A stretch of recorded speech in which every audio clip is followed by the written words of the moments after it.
وقتی خبر سفر یک ستاره فیلم‌های بزرگسالان به کابل منتشر شد، دنیا برای چند دقیقه ایستاد. ویتنی رایت با وجود فضای بسته و قوانین سخت ایرانه طالبان آزادانه در کوچه پس کوچه های کابل راه رفت. از جاهای تفریحی دیدن کرد و چندین ویدیو از سفرش منتشر نمود.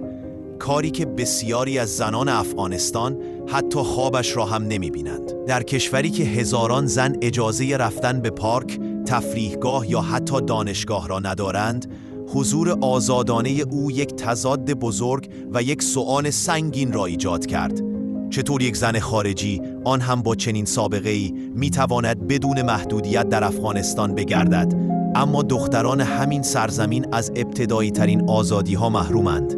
سفر او فقط یک سفر نبود، یک آینه بود. آینه‌ای که واقعیت تلخ محدودیت زنان افغانستان را دوباره به رخ جهان کشید.